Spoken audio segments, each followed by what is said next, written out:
Officer of the American Association for the Advancement of Sciences. We want to thank you for being here. In the interest of time, I'm going to just make one more comment and then turn it over to Mr. Fattah.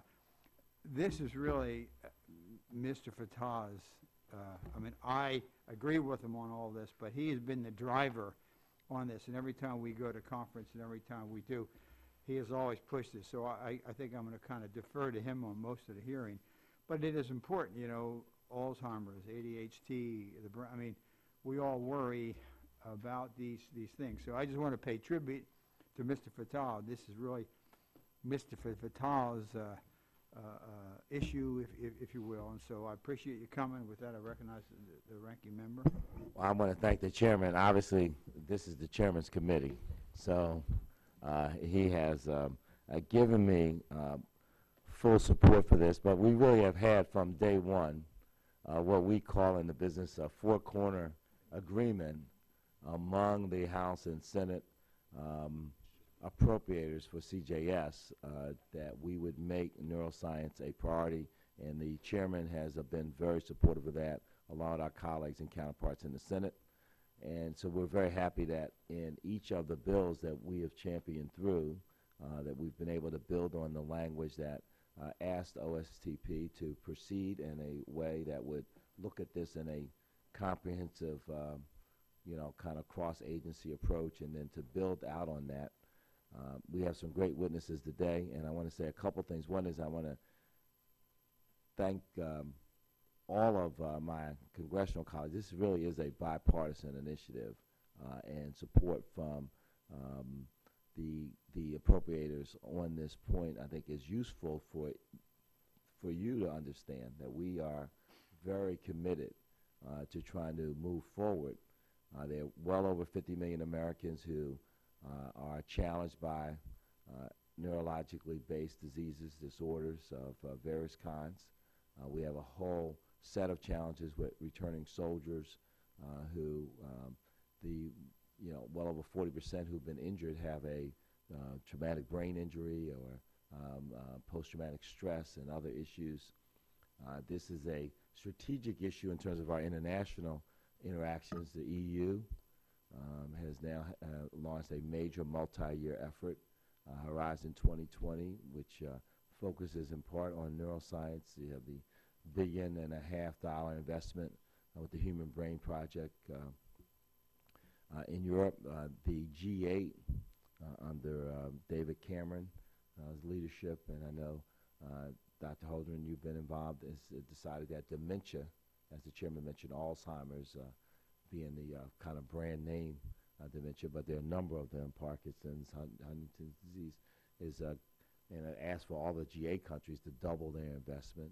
But the first thing is that what we've done in the original language was to ask OSTP to bring together all of the agencies, and you've done that, and to try to figure out where we can make non-incremental progress, disruptive progress in this field.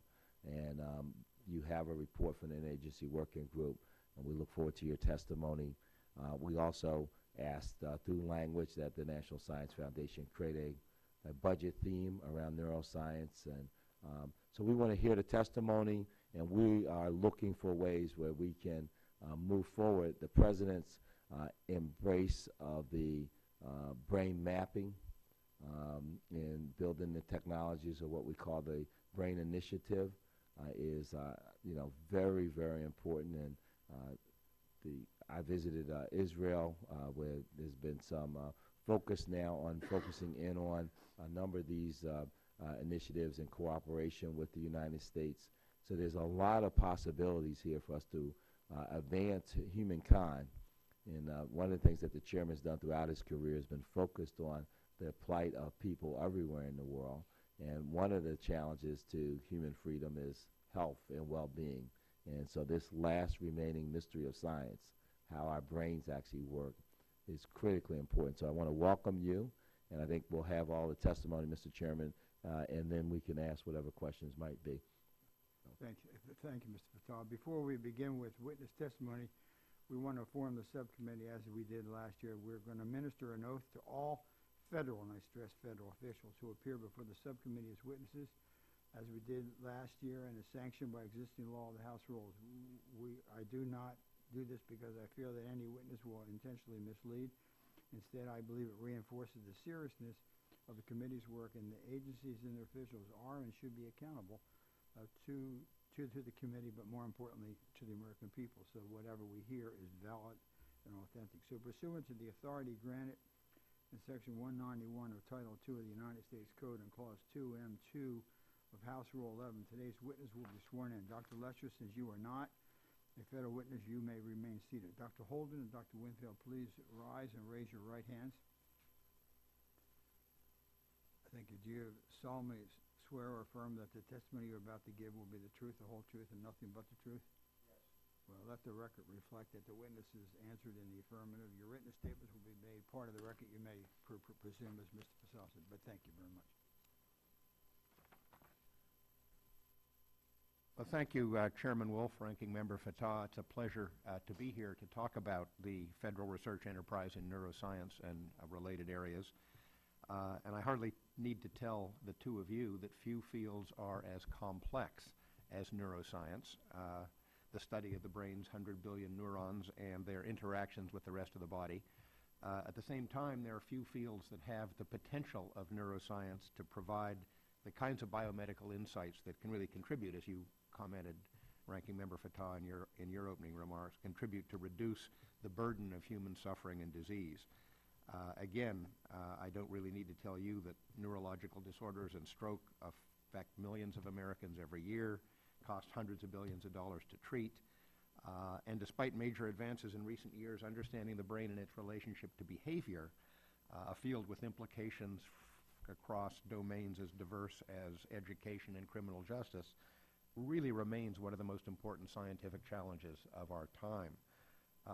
With the encouragement of Congress, and particularly with leadership from this committee, my office chartered the Interagency Working Group on Neuroscience in June 2012 under the National Science and Technology Council and its Committee on Science to, quote, coordinate activities in neuroscience research across the federal government with a focus on the fundamental understanding of learning, brain development and plasticity, and brain health and recovery, close quote.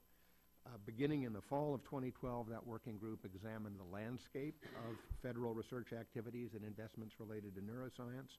Its analyses and deliberations have led, as you noted, Congressman Fatah, to a set of recommendations for accelerating progress in neuroscience, including, of course, through enhanced interagency coordination.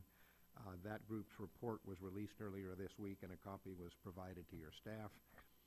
One recommendation that came from that analysis is to improve communication and public engagement on the topic of neuroscience.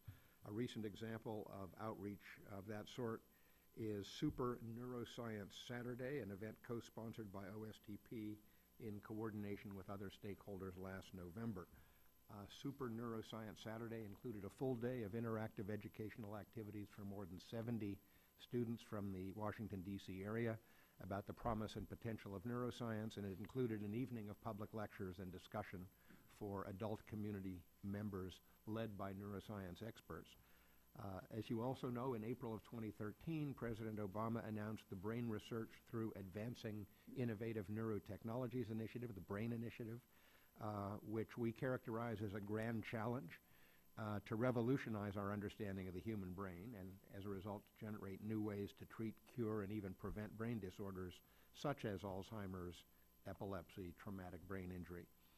OSTP coordinated the development of that effort with philanthropic and research stakeholders and federal agencies, including the Defense Advanced Research Projects Agency, the Food and Drug Administration, the National Institutes of Health, and the National Science Foundation.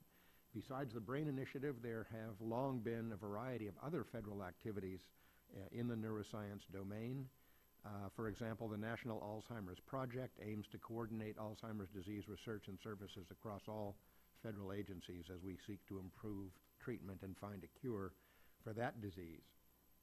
To improve prevention, diagnosis, and treatment of mental health conditions affecting veterans, service members, and military families, the President also issued an executive order in 2012 that in part directed federal agencies to develop a coordinated national research action plan to improve scientific understanding and treatment of post-traumatic stress disorder, traumatic brain injury, and related conditions. Finally, I should note that a number of scientific tools to explore the neuroscience frontier, including new neurosensing and neuroimaging technologies, are just now coming to maturity, and that is clearly enhancing the potential for important breakthroughs. So let me just thank the members of the committee, particularly the chairman and ranking member, for your initiative and your drive behind these efforts. We really appreciate your support in helping us push the boundaries in this very exciting field. And after the other testimonies, I'll be happy to try to answer any questions you may have. Dr. Winfield? Yes, good morning. Chairman Wolf, Ranking Member Fatah, and members of the subcommittee. My name is John Wingfield, and I've, for the past 3 years, have had the honor of serving as Assistant Director for the Biological Sciences at the National Science Foundation. It's my privilege to be here today with you and with Dr. Holdren and Dr. Leshner to talk about the National Science Foundation's role in the BRAIN initiative. Now, understanding the brain is one of humanity's greatest scientific challenges, and achieving this understanding will have clear, great societal benefits. This imperative has been recognized by the national academies and has moved forward with congressional guidance and the President's announcement of the BRAIN initiative. Mr. Chairman, the NSF is well prepared to accelerate research to understand the brain. For over 30 years, investment by NSF core programs have catalyzed discoveries in brain structure, development, function, cognition, and behavior. NSF support for key research and data infrastructure has led to technical breakthroughs such as optogenetics and other advanced experimental and imaging techniques that are revolutionizing the study of living brains across many organisms. High-risk, high-reward innovations, including brain-machine interfaces designed to restore lost function in human injury or disease, the first FDA-approved artificial retina, and the new Clarity technique for visualizing neural pathways in preserved brains. All of these were developed with NSF support. In fiscal year 2012, this committee encouraged the NSF to expand cross-cutting investments in cognitive science and neuroscience. Our fiscal year 2014 budget includes new investments of nearly $14 million in these areas, with an additional $20 million devoted to the BRAIN initiative. Following the President's announcement, NSF engaged leaders across the relevant scientific and engineering directorates in a series of workshops to identify key gaps in scientific understanding and guide NSF's investment strategy. We have gained much knowledge of individual genetic, molecular, and cellular elements of the brain and nervous system. However, the frontier lies in understanding how these elements interact to produce the stable, functioning whole, and how cognition and action emerge in response to information in the environment. Addressing this frontier requires key investments in areas where NSF is uniquely strong. First, NSF is increasing its already strong emphasis on integrative and interdisciplinary fundamental research across the scientific and engineering disciplines. Second, NSF is investing in the development of new theories, computational models, and analytical tools to guide research questions and synthesize experimental data. Third, NSF is increasing emphasis on the development of innovative technologies and data infrastructure, and these technologies will enable the experimental recording and neural control capabilities required for recovery of lost function. A new data infrastructure is required to handle the expected large-scale and diverse data sets resulting from this research. Mr. Chairman, collaborative expertise in science, engineering, and education is already addressing these priority areas. Research Coordination Network Awards have established novel neuroscience collaborations. A new $25 million Science and Technology Center has been funded on brains, minds, and machines, and $5 million in new interdisciplinary awards are focused on understanding the brain. These are the first of many new investments to come. Lastly, NSF is moving forward with the BRAIN initiative in coordination with other agencies. NSF participates ex officio in the National Institutes of Health's efforts to define its own plans for the BRAIN and consults regularly with the White House and participating agencies to ensure that our plans and activities are coordinated and distinct. In summary, first and foremost, NSF is focused on support for basic research and education in science and engineering. Our investments in neuroscience, cognitive science, and the BRAIN initiative build upon this focus to develop the neurotechnologies and concepts that will ultimately form the basis for future translational results. As always, NSF seeks to accelerate scientific discovery, promote advances in technology, educate and train a competitive scientific workforce, and thereby enhance the lives of Americans through fundamental research. Thank you, Chairman Wolf, Ranking Member Fatah, and members of the subcommittee for this opportunity to highlight NSF's contributions to the nation's quest to understand the brain. I'll be pleased to answer any questions you may have. Thank you very much, Chairman Wolf, Ranking Member Fatah, members of the committee. I want to start by thanking you for inviting me to join this distinguished panel to speak about the federal government's role in neuroscience research. I'm a neuroscientist myself by background, and I believe we're living in unquestionably the most exciting scientific time in my over 40-year scientific career. Not only are we learning a tremendous amount about how the brain is structured and functions, but we're making great progress in understanding and developing treatments for a wide array of brain disorders that, as has been mentioned, have such widespread and devastating effects throughout society. As has also been mentioned, we also finally have an array of major multi-sector neuroscience initiatives going on. I've been waiting 30 years for this, and I'm really very pleased and hope that we will seize the moment fully. Drs. Holdren and Winfield have mentioned the U.S. government's exciting brain research through Advancing Innovative Neurotechnologies project. In addition, Mr. Fatah mentioned that the European Commission this year launched an elaborate human brain project, also recognizing the great potential in neuroscience research. Exploiting these initiatives to yield the scientific, clinical, and economic benefits that we all want will require both political and policymaker support and the endorsement and extensive involvement of the neuroscience community. Having been in town so long, I have to say that some people may note that we already saw a decade of the brain come and go with relatively little direct result 20 years ago. And a reasonable question is, so what's different now? Just to remind you, in 1990, U.S. President George H.W. Bush declared the 1990s to be the decade of the brain, and shortly thereafter, the European decade of brain research was announced. But relatively little special funding was ever allocated to them. In the absence of substantial dedicated funding and little scientific coordination, and frankly, with no real champions of the efforts in the policymaking community, neither the U.S. nor the European brain projects gained momentum or generated unified advocacy among scientists. Well, I'm delighted to say that circumstances are dramatically different now, and the neuroscience community knows it and is responding enthusiastically. Critical, of course, is the fact that neuroscience research has progressed at an explosive rate.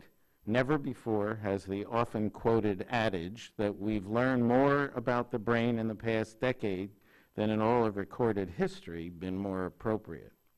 Some of this progress has resulted from advances in the technologies that allow neuroscientists to ask wholly new kinds of questions.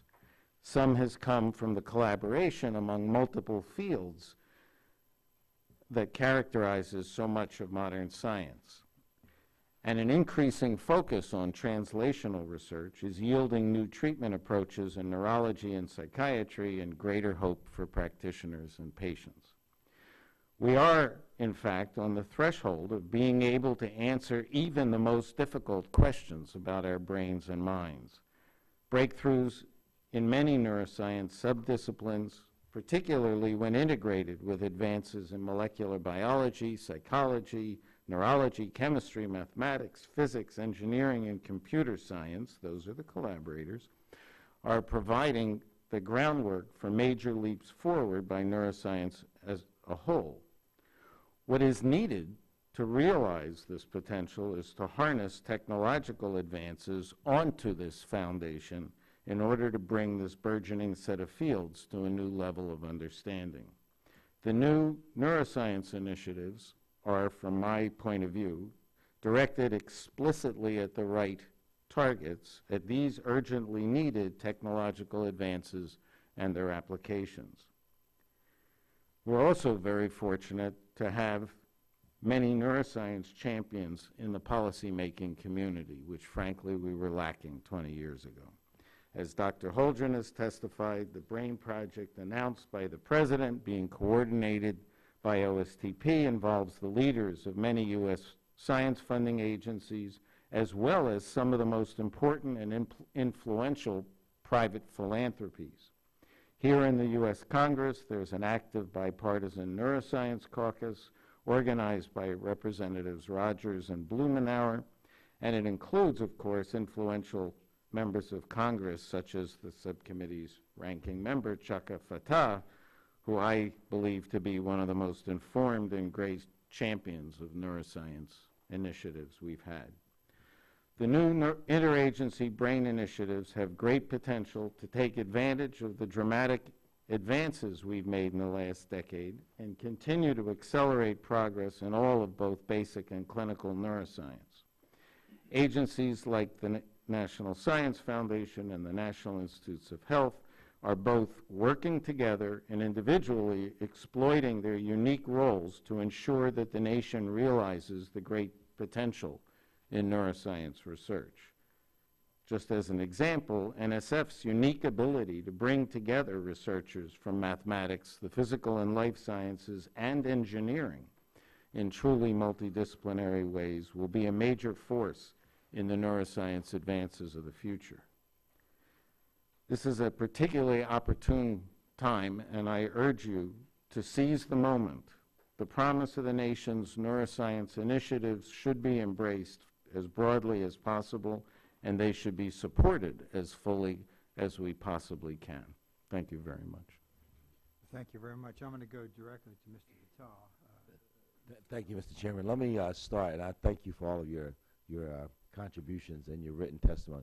Let's go first to the work product itself, the Interagency Working Group report. And if you could highlight for the committee what you see as the major recommendations that have come out of this report that will guide our work going forward. Sure, I'm very happy to do that. The recommendations in the report span 5 areas of research, policy, and communication. First, the brain's information processing capabilities. Second, brain diseases, disorders, and trauma. Third, interactions between the brain and the environment. Fourth, translating research to practice. And fifth, communication and public engagement.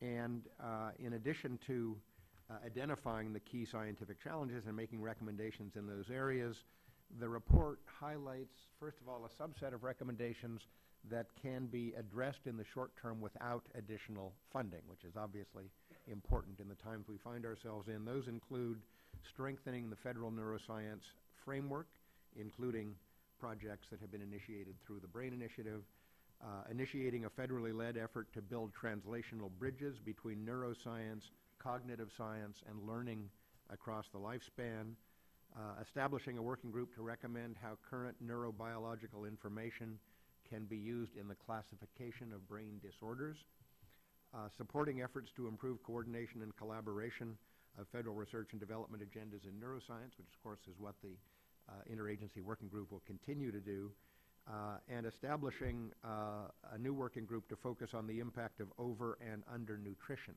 on brain development.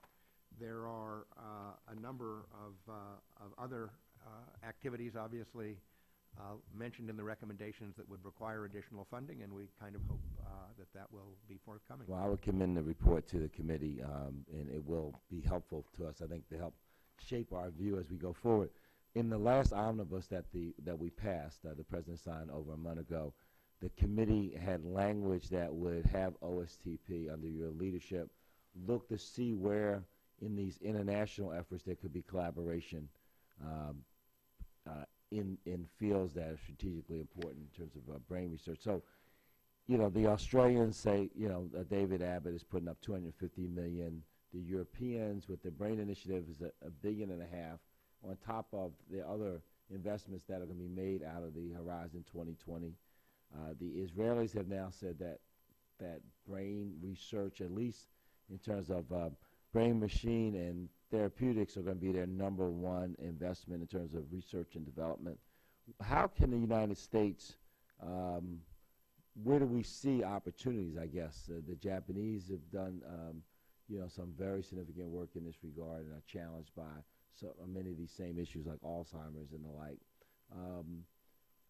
Can you give us a sense of your view about where there could be collaboration? Well, you have mentioned many of them. We are engaged in discussions and interactions with all of the groups you mentioned, with the Japanese, with the European Union, with our British colleagues. Dr. Philip Rubin, who's been leading this work in OSTP, the Principal Assistant Director for Science in OSTP, has gone to meetings on this subject with the Japanese. He attended in December of last year a major meeting that our British colleagues put together on this topic. It was a major topic of discussion in the meeting of the science advisors to the G8+5 that I hosted recently. Dr. Rubin also visited Israel for a meeting on this subject with our Israeli colleagues. I think there's a tremendous amount of opportunity for sharing information. Do you get the sense that we could actually work together? Or, you know, the Europeans have a different view, for instance, about how to map the brain, right? They want to proceed along a kind of computational modeling. And how does that rub up against the U.S. approach as announced by the president? And do you see that there could be actual collaboration? I guess is the point. First of all,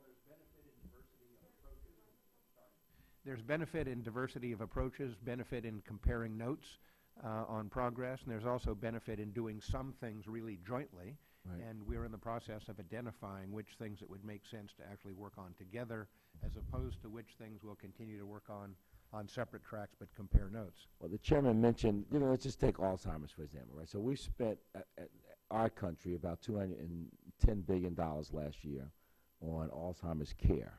Half the patients in the nation's nursing homes have Alzheimer's. And you take all of the neurological investments we made as a country last year, they don't rise to, you know, about $6 billion. And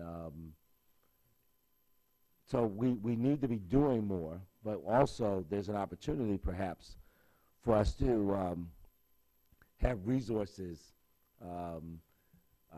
that are like Horizon 2020. The EU says, look, you know, we're putting these dollars on the table. We want to work with U.S.-based research institutions on these challenges. And I'm just trying to wonder, because sometimes in politics we have turf wars. I'm trying to figure out in the scientific world whether it's easier to work together. I think there is a long and vigorous tradition of international cooperation in science. The President is a strong supporter of partnerships of all kinds, not just international partnerships, but intersectoral partnerships. And as you know, we have very important philanthropic private sector participation in the Brain Initiative with the Howard Hughes Medical Institute, the Paul Allen Institute for Brain Research, the Kavli Foundation, the Salk Institute.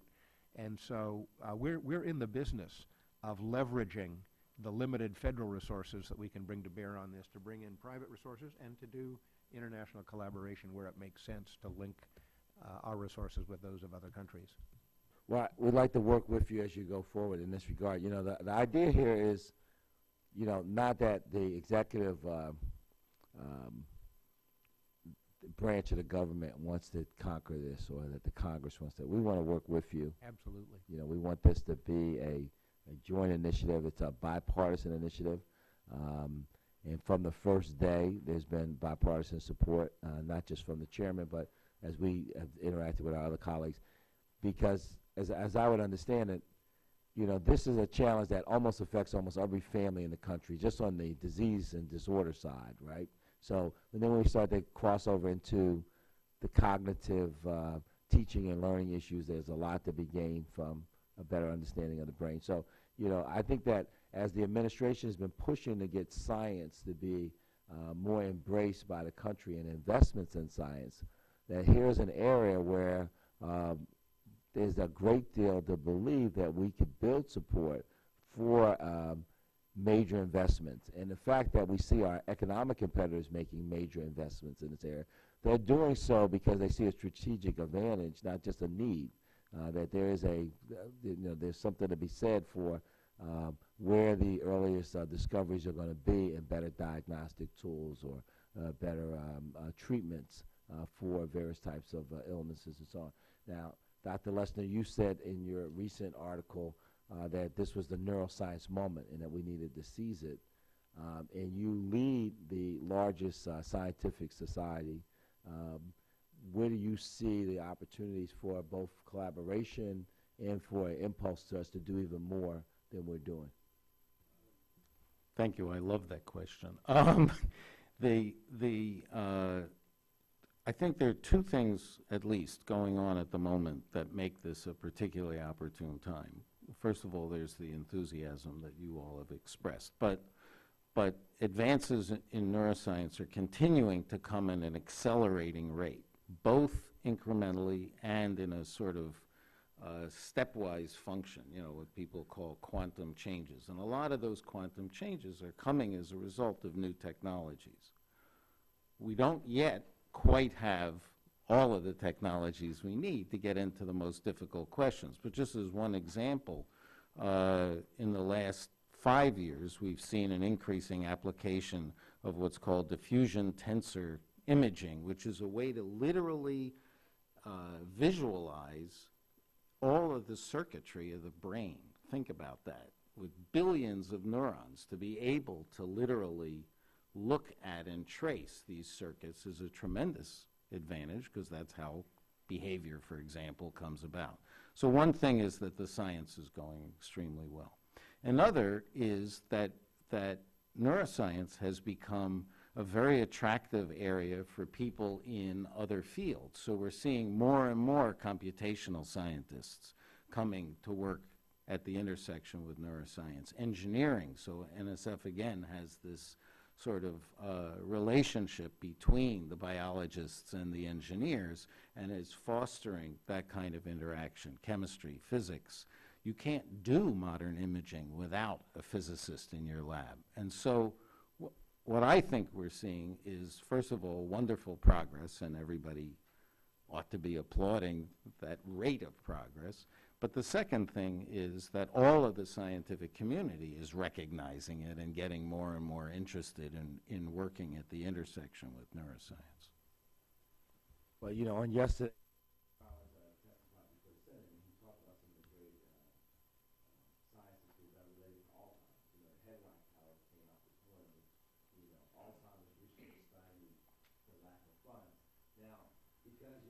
the notion is that as soon as one mentions, you know, something more challenging, that's what grabs the headline, not the science underlying the discussion that he was making. Because we really are making some progress. The committee that we are in front of today, the Commerce Justice Science, is just one committee. I want to recognize that the ranking member on Veterans Affairs that came in, through his committee, done some work from the Epilepsy Centers of Excellence, and there's some other work that needs to be done in this area. Now, the Science Foundation, the National Science Foundation, really is at the point of the spear in terms of bringing in these other disciplines. And I think that the notion that we have to have a collaboration of particularly engineers, but not just one of the engineers, nanoscientists and others, to really understand how the brain works.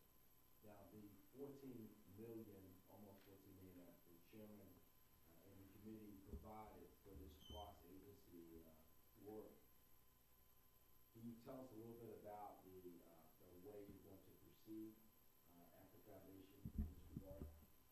Yes, certainly. We have three major foci for the fiscal year 2014 for the $14 million, and that will include very integrative research, particularly coming out of a program we call Biomaps, which is the interface of biology with mathematical, physical sciences, and engineering. That is where a lot of the neurotechnology tools are being developed. And as Dr. Leshner said, that a lot of the imaging techniques cannot be done without a physicist, a chemist being involved. So we are focusing on those areas with Dear Colleague letters to attract the best and the brightest with their most potentially groundbreaking science. Another issue we see is very integrative, concerns data. And we have a lot of interactions with the Directorate for Computation, Information Science and Engineering. We are in biological sciences as well, trying to develop a cyber infrastructure so we can in the future integrate extremely diverse types of data and also enormous types of data. For example, the ultimate goal of the BRAIN Initiative to map human brain activity will require enormous amounts of information, and we really don't have the machines and the informatics to handle that yet in a way that we would like to. And then integrating that with other information from the environment. Can you take 60 seconds and, Yes. and lay out in layman's terms what you mean by we don't have the ability? I think just to put it in perspective for the record, it may be helpful. Yes, I certainly will.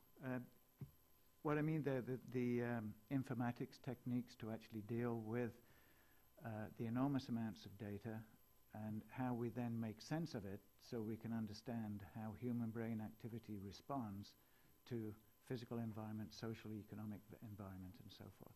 That's essentially. Thank you, Doctor. Let me, because I'm a politician, let me try to do it.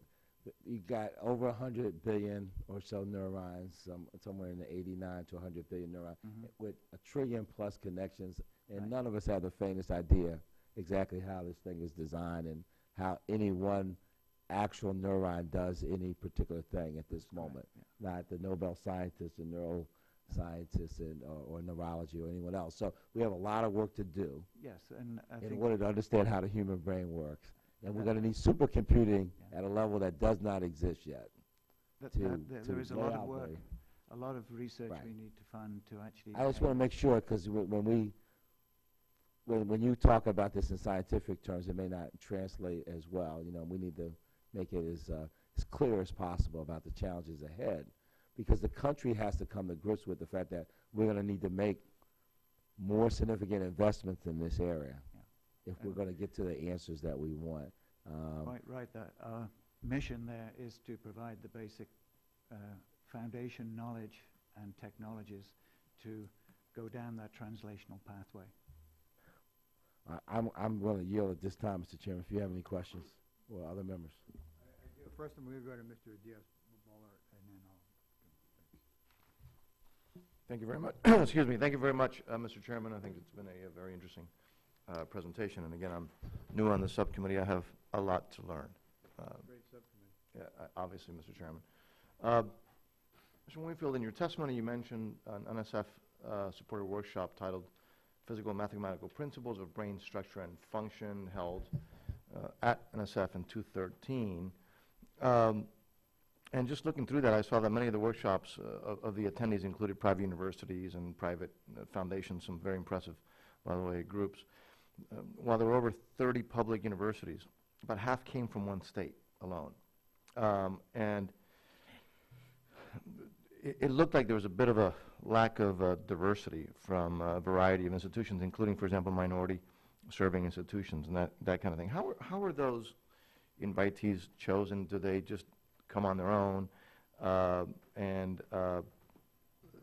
You know, how does that work? For those particular workshops, the participants were chosen. The typical way we do this is we identify a PI or two PIs who then put together a proposal for the workshop that they submit to the foundation. It is then peer reviewed, and a decision is made on whether to fund or not. So the community puts together the list of participants, and we have that reviewed and make a decision then on whether to fund it. We do try our utmost to ensure that institutions from Research One universities down to community colleges are represented as far as possible, and certainly broadening participation and including underrepresented minorities is one of our very highest priorities. I know that's part of your I guess your mission statement, and my concern would be that as you move forward with the actual investments in neuroscience research, that how are you planning to engage research institutions that frankly work with diverse populations to make sure that the research, obviously the outcomes, more reflect the actual country as a whole. And again, I'm not being critical. I'm just concerned about the fact that you have, out of the 30 plus, all half were from one state. And anyways, I just want to make sure that you're aware that that's an issue that you have to deal with. Obviously, absolutely, we are on board with that. And if I may give one example, the recent Science and Technology Center that we funded, and Brains, Minds and Machines, has 3 minority-serving institutions associated with it, and the numbers of underrepresented minorities actually doing science is really impressive. Great. Well, I commend you for that. And as I just mentioned, remember I'm new at this, so you're going to have to kind of bear with me, all right? And but my understanding is that since the BRAIN Initiative was announced, that both DARPA and NIH have announced some new programs as part of that initiative. And the NSF, I guess, either hasn't or has been a little bit slower, which doesn't necessarily mean a bad thing, but are there new research announcements like that, like those that we've seen from DARPA and NIH? Are they forthcoming from NSF, and if yes, what should we be looking forward to, and Yes, in fiscal year 2014, we have what we call Dear Colleague letters coming out, and we have already funded some research coordination networks and so forth. We're trying to set the foundation for basic research in the brain for years ahead that will coordinate well with the other agencies but not overlap or duplicate much research. So we are actually funding research right now within of direct relevance to the BRAIN initiative, and solicitations will be forthcoming in this fiscal year. Great. Well, I look forward to it, and again, as probably the newest one of the subcommittee, I have a lot to learn, so please feel free to educate me throughout this process. Thank you very much. Appreciate what you gentlemen are doing. Thank you, Mr. Chairman. Appreciate that. Thank you, Mr. Bullock. I have a couple questions we have prepared, but we have just your thoughts. And I remember the BRAIN, and maybe you were referring to Silvio Conte. Mr. Conte. I am indeed. Would speak very eloquently in conference, and then it sort of did go away. Sil, God bless him, died, and maybe when you remove somebody from this process to Congress, then the issue ends. But I remember Mr. Conte used to do that. It seems to me that don't you need because one of the questions is, and we're all concerned from this for so many different reasons. I had a sister-in-law, Alzheimer's, die of Alzheimer's. You go out to the hospitals and you see the troops who have been engaged in Iraq and Afghanistan, and we all know somebody who has Parkinson's who's struggling, one of my closest friends. And so it is, Mr. Fattah said, it goes across every category because we all have a brain, but every place, every location, everything. Do we not need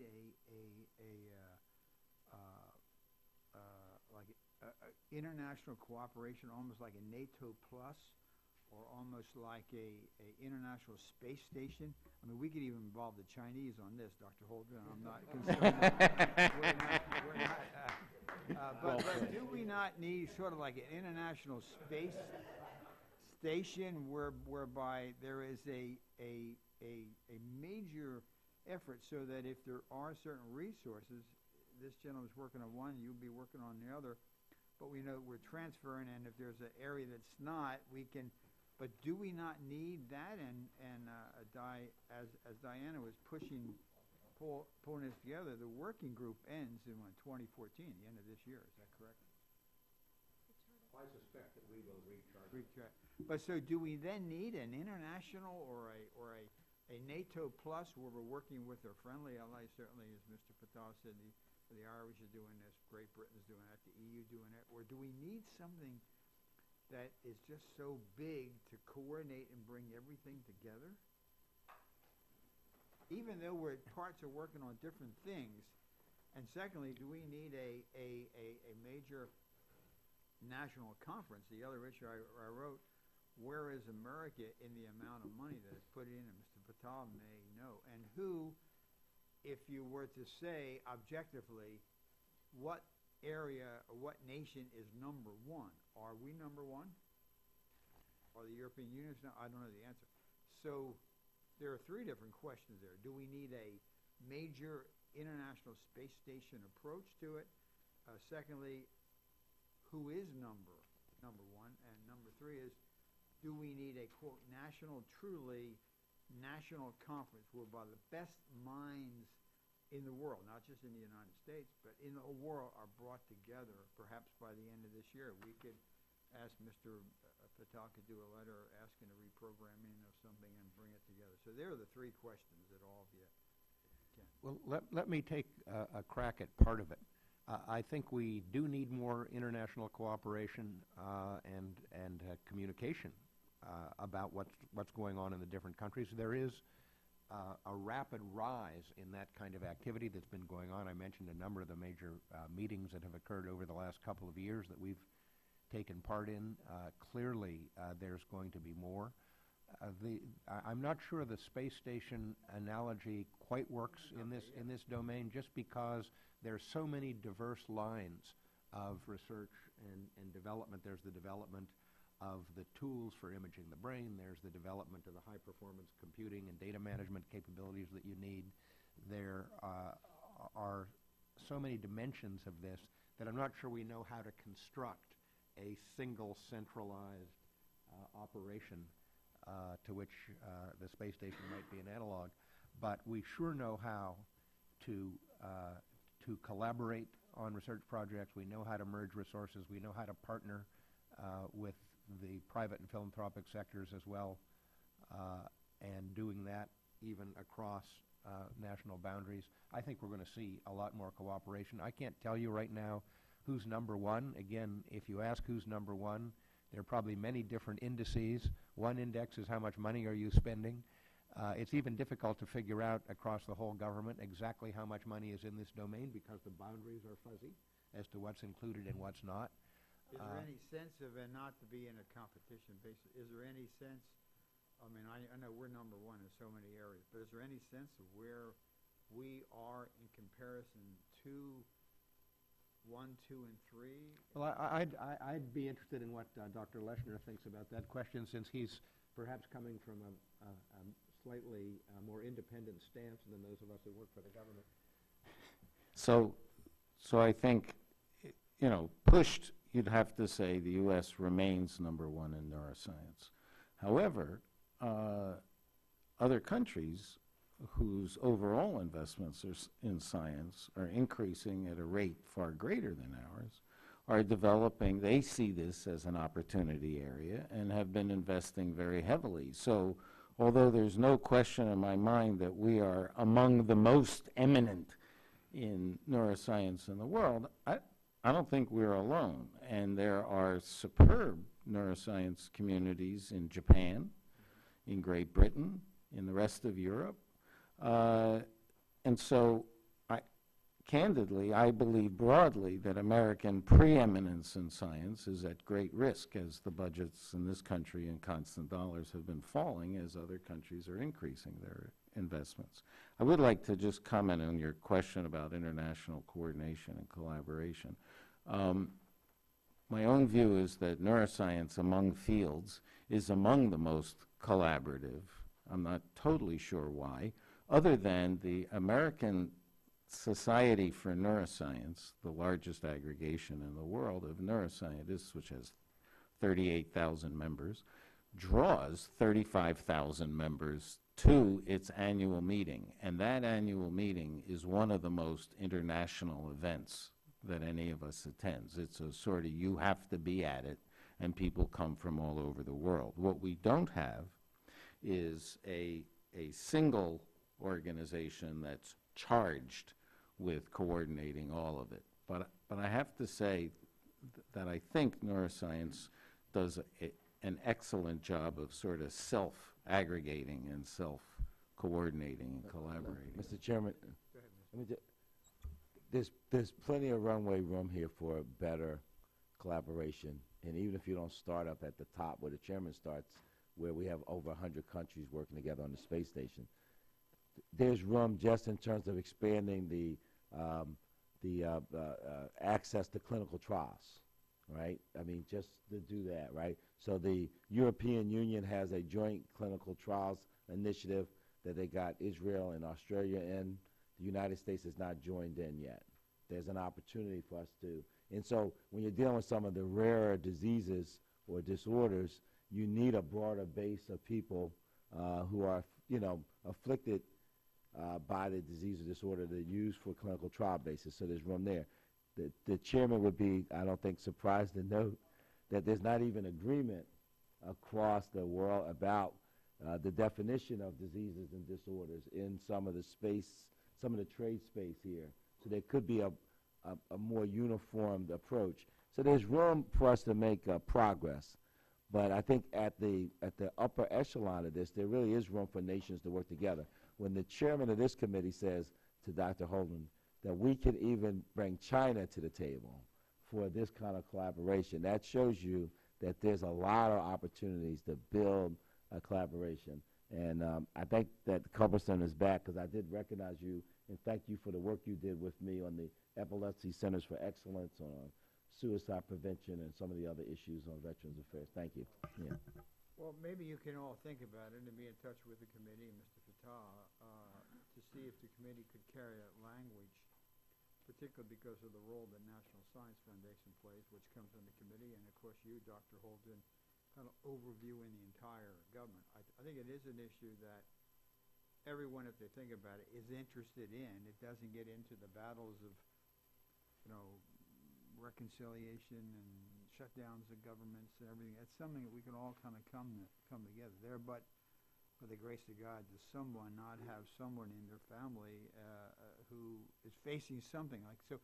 If there is some language, particularly that we could directing and then you kind of fill in the blanks. I'm not the expert. Mr. Fatah knows a lot more about it than I do, but I think there's an opportunity to do it and to seize it now at this opportunity, particularly since Mr. Fatah and we are able to get along. We have a great relationship with Senator Mikulski, to strike so we don't go through. And I had forgotten about it, but Sil Conti's face just came in front of me when I thought. Did you share with Sil? We should do it now. We should do it now. We should do it now so that we don't then say, well, we missed this opportunity. So if there is something that we can carry that would do either an international, a national, to have a Dr. Collins working obviously under. I mean, who's the Dr. Collins for the human genome? Dr. Collins. Who's the Dr. Collins for this? But you tell us so that you don't in the political process doing something that doesn't quite work out. The Harold Hughes Center's in my district. They're out there in. Have you been out there, Doctor? Yes. Yeah. Okay. Have you been out there? Yeah. It's the most impressive. But Dr. Holdren, didn't you host the G8 science advances there? No. They don't open the. Have you been out there? They don't open up the Hughes Center. I mean, it's they don't take any federal funding, I believe. But they don't need it. But so there is an opportunity. You think the last thing is kind of a personal thing. I kind of want to ask you. My sister-in-law had a stroke. And was given up for dead. My brother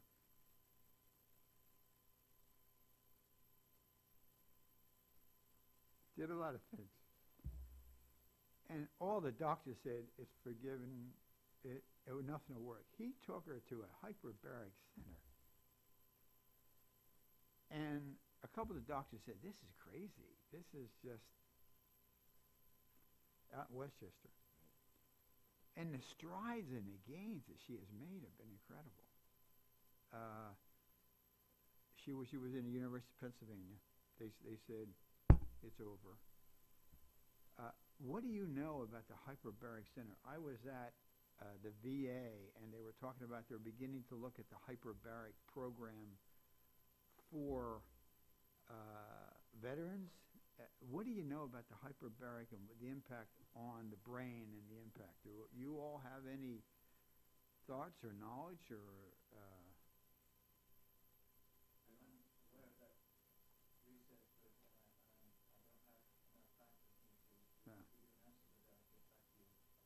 Okay, if you would. Do you, Dr. Leshner? I mean, I've seen this. I mean, they said over, finished. My brother took her 3 times a week. And now we said, now we have recovery. I mean, just, it's extraordinary. And so the doctor, one doctor said, hey, listen, if it makes you feel good, go there. You can't put it on as insurance. He did, and now we see this unbelievable change. And Penn is a very good hospital. And so what do you know about the hyperbaric? I don't know a lot about that particular technology, although I do know that there are individual cases where it has been successful. But one of the things going on in neuroscience is with the advent of technologies and the application of technologies in ways that we used to think would never work, we're starting to see that they're effective for individual people. So deep brain stimulation. Notion, I'm a former acting director of National Institute of Mental Health and director of the National Institute of Drug. An awful lot of what we thought 25 years ago couldn't possibly work. Electroconvulsive shock therapy for depression. Done in a different way. It works. Deep brain stimulation for Parkinson's disease is now a technique that's being used uniformly. Magnetic stimulation of the brain. We used to think magnetic stimulation would be nothing, or optogenetics that Dr. Winfield made a connection of. These kinds of technologies are coming online, is my point, and being tested in ways where I think a lot of our long-held beliefs are being challenged. So, somebody says it can't possibly work. I think many of us have become much more skeptical of that kind of a statement. And I'm sorry, I don't know much about it. Well, I'll tell you, that's why I think Mr. Fatah is on to something here. And I have seen the change. Also, this center, now in Lancaster County, Pennsylvania, is the center where the young girls, remember the Amish killing of the young girls? They go there. And a number of other. And my brother has told me the different changes in all these people. And yet I have talked to people. I had a very close friend that I was referencing who has Parkinson's. I said, you should ask your doctor, this hyperbaric center. And she said, I did, and he said, it's quackery. It's crazy. Well, so obviously if you like your doctor, and he says you're not going to go and get in some champ. Now, the NBA stars do, the hockey stars do, the hockey player plays too. So God bless these people. They're not seeing what could be done. And the one doctor told my brother, if it makes you feel good, kind of do it. And yet it's worked. And so I think to have these technologies available, so not to the person who has Parkinson's, who has Alzheimer's, and so I think that's why you need somebody to bring it out and coordinate it in such a way that if there is something out there that somebody can tap in and say, we're gonna try that. Anyway, Mr. Colbert. Thank you very much, Mr. Chairman. I have in my other my other committee assignment is the Veterans and Military Construction Subcommittee, and a particular interest is the effect of concussions on our young men and women when they now their survival rates are extraordinary today in Afghanistan and Iraq. Are if they survive the initial injury, they've got a 98+% chance of living, but then many of them are injured terribly with the concussive effect on their brain. And I wanted to ask about some of the work that Chairman Wolf just mentioned that the VA is doing. Are you familiar with any of the work that's being done at the VA? Are you satisfied with the collaborative efforts that they're making with some of the researchers that you are familiar with in helping to treat these young men and women and recover from the chronic traumatic encephalopathy effects of concussive explosion? Well, I would just say I'm far from an expert in this field, but the VA is a participant in the interagency working group. The potential advances that we're looking to achieve through the investments that are being made in the BRAIN Initiative and in the wider neuroscience domain include the potential for, I think, really significant breakthroughs in treating traumatic brain injury. That's one of the big flagship approaches, is to be able to deal with that really tragic situation that so many of our service people have suffered. And also, as you mentioned, folks suffer these kinds of injuries in the workplace as well. And they're surviving at rates never seen before, so it's extraordinarily important, and many of the effects don't immediately appear. I mean, there's examples of young men who have been and women have been exposed to tremendous explosions and stayed conscious. And then there's one example in a article in Science Translational Medicine from, I think this is, what is the date on this? It's from 2012. This is May 16th of 2012, of a 45-year-old veteran who'd been exposed to a one-time tremendous explosion, had no effects, did not go unconscious, had some headaches and irritability, seemed to be fine, and then died 2 years later suddenly of aneurysm, but had no prior history. So these things are obviously very mysterious. The investments that are being made in brain research are so extraordinarily important, and I just wanted to ask if they're a member of the working group, or Dr. Wingfield or Dr. Leshner, are you aware of any specific work that's being done with the VA to help these young men and women? I do know that the VA has put a major emphasis on battlefield injuries and their effects specifically on the brain. They have made it a major priority. Post-traumatic stress disorder, epilepsy induced by battlefield incidents, and then the effects of concussion, which of course can lead to all these other kinds of things. So the VA has recognized the issue. I just don't know the detail of the extent of it. But I've been in meetings where the head of research at the VA has spoken about some of the emphases, and it's a shift for them from some of the We can things certainly that get you- back to you, Thank you. That was what I was Congressman going to ask. Culberson. Thank you. We'll put together some Thank you detailed very much. information on what's going on that front for you. And give me some idea, if you could, specifically where you think on our subcommittee in particular, in conjunction with Chairman Wolf and Mr. Fatah, to get make some progress in this area, because it's something of keen interest. Are you aware of any private universities or private researchers that are making significant progress in this area? I know Baylor University, that I have the privilege of representing in Houston at the Texas Medical Center, has been doing some extraordinary work in this area, as has the University of Texas Health Science Center. We'll put together a package Okay. that addresses what's going on across within the government and across the research. The BRAIN initiative that you describe is essentially the President's, I know under your direction, Dr. Holdren, is the amount of money that he's suggesting is being spent is a total of how much? Well, it's starting out at a little bit more than $100 million a year. The intent is for that to rise. Obviously, it has to be on a trajectory that makes sense in terms of your capacity to absorb the money in a constructive way with some of these new focuses. But That's what's proposed in the budget this year? what is in the budget for 2014 is something around $100 million. By the way, about the same amount is being put in by the private partners. Howard Hughes, Kavli, Paul Allen, and Salk are putting in, among them, about another $100 million. There are folks who are very vocal about how it needs to be more. We agree that it will that it will ramp up. I can't talk to the 2015 budget at this point, but that'll be released next week. Oh, it's next week. You haven't got it yet. No. Okay. The 2015 budget is being released on March 4th. Okay. Could you talk specifically, if I could, very quickly, and then I want to move on, I'll come back, is some specific examples in your mind of the most promising areas of research that are being done, that in your mind are some of the most, what are the most exciting, if you could pick out one or two, cutting edge, tip of the spear research in your mind have the greatest promise that we should particularly pay attention to?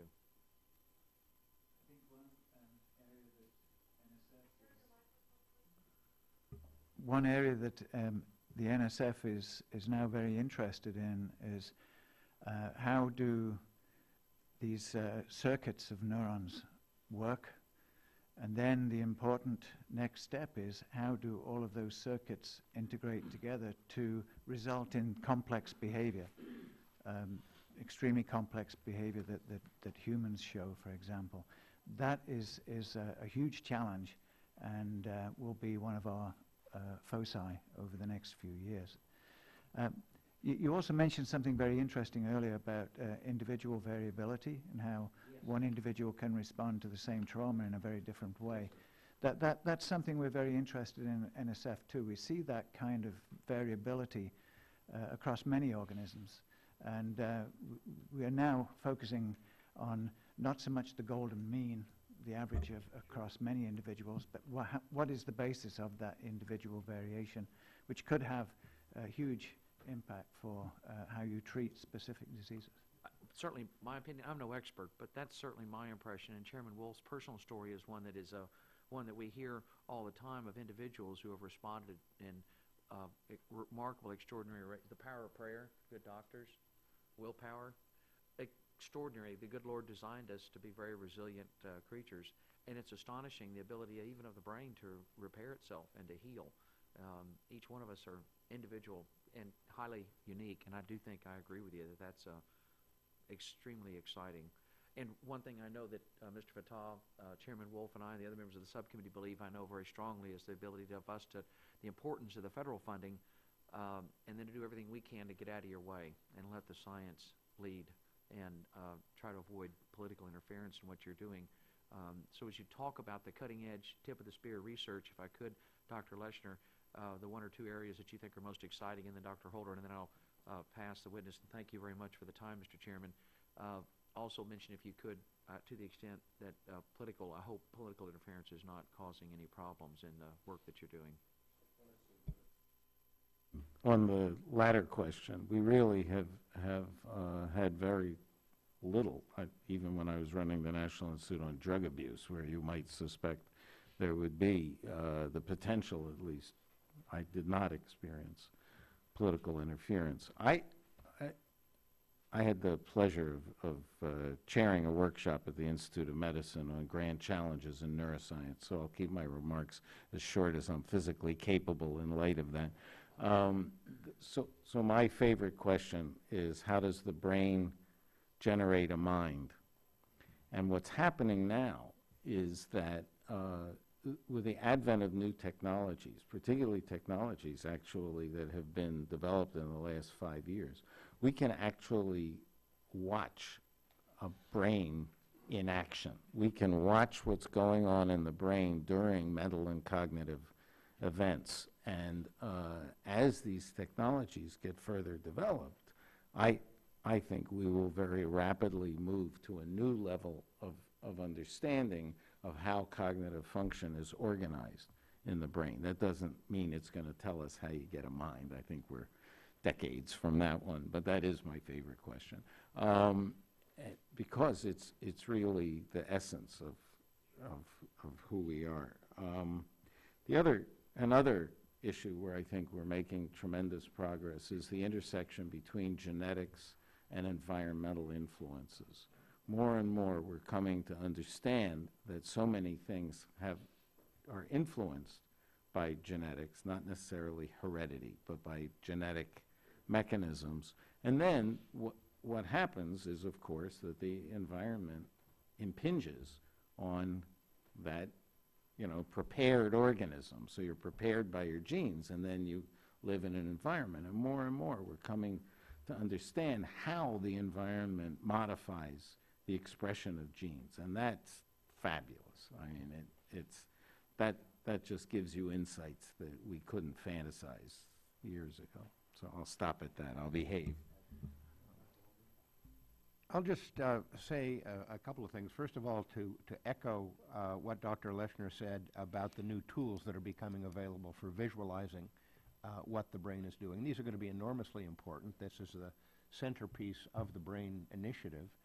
And one can't even imagine all the places that this capability is likely to lead us. I think of the analogy with the Human Genome Project, where at the time that was begun, no one could have imagined. The most knowledgeable people involved in it, Dr. Collins, Dr. Lander, Dr. Venter, they couldn't have imagined where this was going to go and what the applications would turn out to be. My suspicion in terms of some of the outcomes we're going to get, I think we're going to come to understand Parkinson's much better, including ways to treat it better and indeed potentially to cure it. I think we're going to make major progress with the issue you were talking about a moment ago, the traumatic brain injuries. I think that is ripe for advances that are going to be enormously helpful. But I would also say, if you look at what we're doing across the federal government in neuroscience funding, we're funding a tremendous amount of fundamental research in the various domains that are neuroscience and that impinge on neuroscience. And that fundamental research investment is invariably the seed corn from which applied discoveries are going to grow. And if I would ask one thing of this committee, it's to continue the excellent support you've given for funding these fundamental research domains where you can't tell exactly where it's going to go, but you know that those investments are going to bear tremendously powerful fruit. Yeah, let me, first of all, there's some very exciting research going on, but let me just put it in some perspective, though. So, in the human brain, you've heard there are almost 100 billion or so neurons. In the brain of a worm, there's 302, and we don't know how the worm's brain, how the neural network actually works. So we have a lot of runway room here to figure out what we're trying to figure out. And I think the chairman's point earlier, and I want to come back to it, is, and it's embodied in this notion of a moment, a neuroscience moment, is that we want to actually get something done. Now, we're politicians. We have no idea. We're not neuroscientists. We want to get something done that's worth doing. And the language that that got OSCP started here was we want non-incremental, disruptive progress, right? So this is a committee where we're funding $8 billion for the James Webb Telescope. It's going to launch in 2018. We're going to know more about how the heavens are constructed than you could ever want to know. Well, Mr. Copeland wants to know even more, but so when we're talking about improving imaging tools to see this 3 pounds in between our ears, we actually want to know what is it that you need so that we can help you have it come about. Yeah, and we want to see this progress, I guess, sooner rather than later is really the point, because you have an array of things. You have a president who's walked into the East Room and says the brain is important, right? You have an array of leaders around the world who, in a time of austerity, are putting resources on the table. You have 28 European nations who unanimously agreed to put $90 billion on the table for the next 7 years on major scientific work in neuroscience at the top of the leaderboard, right? You got Australia. So you have a lot of things going on at this moment. And I guess when the chairman came over and sat beside me, and his point is that, we really need to do this now. I mean, that's really the point, right? We don't want to take a passive approach to this. Newt Gingrich says that if we could delay the onset of Alzheimer's by, 7 years, it's probably a $2 trillion proposition for the federal government. Not that, money is the be-all and end-all, because, there are 5 million families involved, in terms of Alzheimer's. But the point is that as a matter of federal resources and priorities, one could argue this should be a very, very important one. That's my argument. And so we want, we're not, I could tell you a lot about the research, everything from Paul Allen, who's put up $500 million of his own money, the work he's doing looking at infants and their cognitive capabilities before they ever see a math teacher, and shows that they understand math concepts. The human brain is a magnificent thing, and there's a lot going on in restorative, in terms of restoring the development of neurons in the brain that could have a lot to do with how we deal with dementia issues. But what we want to know as appropriators is where we need to be looking at the array of choices that we have to make, so that it's more relevant to the challenges that the population faces. So, that's really that we're trying to get you to tell us where we need to be, making the choice points here. So if it's imaging, if it's diagnostic tools, and if it's, and of course we agree with the basic research, because, a lot of what we're going to find by accident. So we need to do basic research across the board. But if you would respond to that, and then I think that would conclude. We'll have some questions for the record, but. Well, certainly we will be happy to work with you on the priorities issues, the funding issues. I mean, my inclination in this domain is, forgive me to say all of the above, because virtually everything we've talked about here in the broad neuroscience domain is worthy of additional investments. We know we live in a challenging budget environment, but this does need to be a high priority, and I think when you see the President's 2015 budget, you'll see that reflected. But we'll be happy to work with you on the budget issues going forward. Well, with that, thank you, Mr. Patel. We're going to conclude. Thank you for your testimony. You want to? Sure. You want to? Sure. Mr. Colbert. No, go ahead. No, you, Mr. You two, go ahead. No. Go ahead. No, go ahead. Go ahead. I'm sorry. I wanted to specifically follow up and ask if I could to put sort of a time limit on the getting back to me on what the VA is doing, because my subcommittee of military construction and VA will be the first one out of the gate, and I really need to know within the next couple of weeks, if I could, where the most promising research, in your opinion, that is being done in through the VA. I mean, because the VA has got the ability, they've got a vast amount of money in this whole question of traumatic brain injury, the encephalopathy, I think it's called, where the brain begins to accumulate fluid after a concussive blast, and the ability of the brain to repair itself. And something I was listening really, really keenly for and did not hear until Mr. Fatah and then Mr. Wolf mentioned as well, is the ability of neurons to heal and repair. That's of, I think, tremendous importance. It's marvelous to be able to image and see what's going on and what makes a mind, and how complex brain activity creates complex physical activity. But be able to repair neurons. What is the VA able to do anything? Is there any research that's going on that I could help through our subcommittee on VA be able to direct funding to enhance what this subcommittee is doing in helping neurons repair, helping these young men and women recover? Every individual is unique. It's just, this article is astonishing, and the work I've been a subscriber to the journals Nature and Science for 20 years. I can't pretend to understand it all. I read them cover to cover, but don't always get it. There's a marvelous article from November 30th of 2012 on the large-scale model of the functioning brain that you mentioned. That is, it's extraordinarily exciting to see it. But what research is being done that we can invest in? Whereas Mr. Fatah and Mr. Wolf says, can we target our dollars? And I've got a brief window. My bill is going to be the first one out of the gate. We're going to come rocketing out here soon, and I need to know, where can I, as a subcommittee, where can we target the money at the VA to do the best work, to help these young men and find ways to repair the mind when it is injured or damaged? I'm not sure we can tell you how to allocate the VA budget, but we can certainly give you a picture of what is going on in terms of the research in which the VA is involved, academic research, as you've mentioned, most that addresses promising? these questions, and perhaps we can offer some judgments on, And- on what is really promising. Yeah, most promising, and then give me your personal, I bet you got a personal I'm going to opinion. share some information with you Yes, too, sir. Mr. Chairman, all right? Please do, and we will work arm in arm on this, because it's, yeah, we have, and we'll continue to do, but really, this is gonna happen quickly, I hear your time scale. We will Right. try to work to that. Gonna happen rapidly, and thank goodness we're gonna get all 12 appropriations bills this year.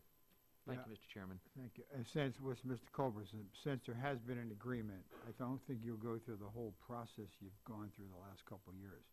This thing will move very, very fast. The markups he will be out of the chute first. And so on the funding level, I think we're going to be okay here. But I also think in the process issues too about setting this up, that's also something that the committee has the ability to carry language to, we have enough money to do something, but how do you then do it? So the earlier you can come back, literally, I think before we get to the end of March, we're gonna really have to have it. And I do want to thank Dr. Rubin and his team for the great work they've done at OSD. I will pass that on. Thank you. Great. With that, thank you for your testimony. Hearing's adjourned.